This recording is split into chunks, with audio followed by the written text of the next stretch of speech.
Welcome inside the Yo Football Center after a wild game between the Blue Devils and the Panthers. I'm here with the Chronicle's Dan Carp. I'm DSB Sports' Danny Nolan. Dan, the final score 58-55. It was a wild game. And you thought really in the first quarter that it was going to be a blowout for Pittsburgh. Duke keeps scoring points over and over again. Third quarter, fourth quarter, all of a sudden it's a game.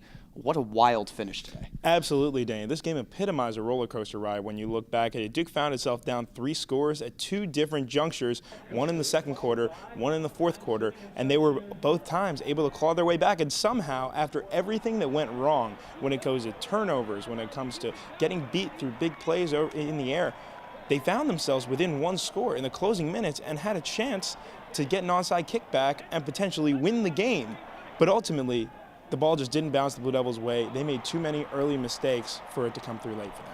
You talk about a resilient team effort, but it really all starts with Jamison Crowder. He had a receiving touchdown, a rushing touchdown, a special teams touchdown. This guy played great today. Absolutely. I mean, all 3 of his touchdowns came in the second quarter, and that was the first stretch that Duke was really finally able to break through and claw its way back into the game. They were down 27-7, and then Jamison Crowder scores 3 touchdowns. They go in the half down 30-28. He's the first Duke player to score a touchdown on the ground, receiving, and on special teams since his wide receivers coach, Scotty Montgomery, did it all the way back in 1999. He was the absolute key for Duke today when you talk about explosive plays, and that's what they were really missing last week against Georgia Tech. You know, his quarterback that was throwing him the ball, Brandon Connette, he had an interesting day himself. He had 100 yards on the ground, he had 300 yards through the air, but he had 4 interceptions. What do you really think about his effort today, especially with Boone being out with injury? I mean, he looks so much more comfortable throwing the ball. That's the thing I first took away from it. That being said, 4 interceptions, you're not going to win very many games where your quarterback throws 4 interceptions. He started really rough. He threw 2 interceptions in his first 3 passes,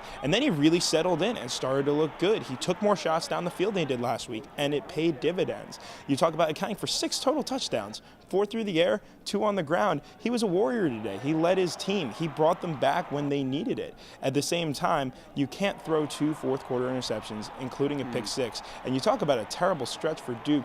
The drive where Jamison Crowder caught a 71-yard screen pass, got called back on a holding penalty, and then 3 plays later, Connette throws a pick 6. And that was kind of where you thought that the game would be over. Duke still finds a way to come back anyway, and you still get a game at the end. Well, it was a wild game today. Once again, 113 points scored. It was fun to watch, but a loss for the Blue Devils that puts them at 2-2 on the year. Once again, for Dan Carp, the Chronicle, I'm Danny Nolan. We'll see you guys later.